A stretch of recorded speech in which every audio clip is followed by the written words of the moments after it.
ইন্টারনেটের গতি মাপার আন্তর্জাতিক প্রতিষ্ঠান ওকলা বৈশ্বিক মোবাইল ইন্টারনেটের গতি নিয়ে র্যাঙ্কিং প্রকাশ করেছে। প্রতিষ্ঠানটির প্রতিবেদন অনুযায়ী ৬ ধাপ পিছিয়ে বাংলাদেশের বর্তমান অবস্থান ১১২তম। এই তালিকায় উগান্ডার অবস্থান ৯৪তম। ফেব্রুয়ারিতে এই তালিকায় বাংলাদেশের অবস্থান ছিল ১০৬তম। একই সময় ব্রডব্যান্ড ইন্টারনেটও এক ধাপ পিছিয়ে ১০৭তম থেকে ১০৮-এ নেমে গেছে বাংলাদেশ।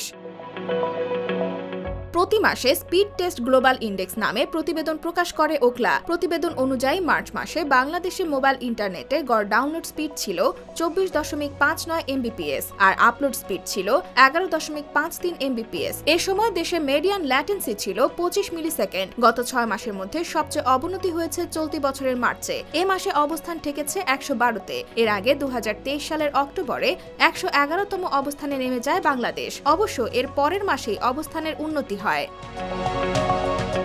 এর আগে ডিসেম্বরে ৪ ধাপ এগিয়ে ১০১তম অবস্থানে উঠে এলেও চলতি বছরের জানুয়ারিতে ফের ১০৮তম অবস্থানে নেমে যায়। এরপর ফেব্রুয়ারিতে ১০৬তম অবস্থানে উঠে আবারও মোবাইল ইন্টারনেটের গতিতে পেছনের দিকে হাঁটছে বাংলাদেশ। এদিকে ব্রডব্যান্ড ইন্টারনেটের গতির র্যাঙ্কিংয়ে কিছুটা স্থিতিশীল বাংলাদেশ। ২০২৩ সালের অক্টোবরে ১০৮তম, নভেম্বরে ১০৭তম, ডিসেম্বর ও জানুয়ারিতে ১০৮তম, ফেব্রুয়ারিতে ১০৭তম অবস্থান ছিল বাংলাদেশের। ওকলার তথ্য অনুযায়ী পাশের দেশ ভারত মোবাইল ইন্টারনেটের গতিতে বাংলাদেশের চেয়ে অনেক এগিয়ে। বৈশ্বিক র্যাঙ্কিংয়ে দেশটির অবস্থান ১৬তম। তবে ইন্টারনেটের এই গতিতে পিছিয়ে পাকিস্তান। দেশটির অবস্থান ১২৭তম। IBTV USA, new York.